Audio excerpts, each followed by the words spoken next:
I'm going to guide you through 4 simple and effective methods to turn off your Android phone safely and correctly. These steps work on most Android devices including Samsung, Xiaomi, Oppo, and more. Let's go step by step. Method 1. Using Quick Settings panel first, unlock your phone and swipe down from the top of the screen to open the Quick Settings panel. Depending on your device, you may need to swipe down twice to fully expand the menu. Look for the power icon on the screen. Once you find it, tap on it and a power menu will appear. From there, simply select power off. This is one of the fastest and most convenient methods because it does not require any physical button usage. Method 2.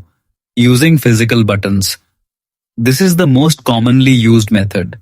Press and hold the power button, side key, together with the volume down button at the same time. Keep holding them for a few seconds until the power menu appears on your screen. Once it shows up, tap power off to shut down your device. On some Android models, especially older or customized versions, you may need to try power plus volume up instead, depending on the manufacturer settings. Method 3. Using accessibility menu.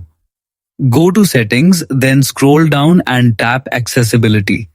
Next, open Interaction and Dexterity and enable the Assistant menu feature. After enabling it, a floating icon will appear on your screen.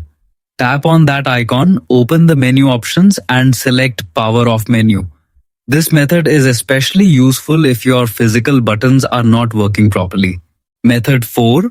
Using Google Assistant. If Google Assistant is activated on your device, simply say, "Hey Google, switch off my phone." The assistant will display the power options on your screen.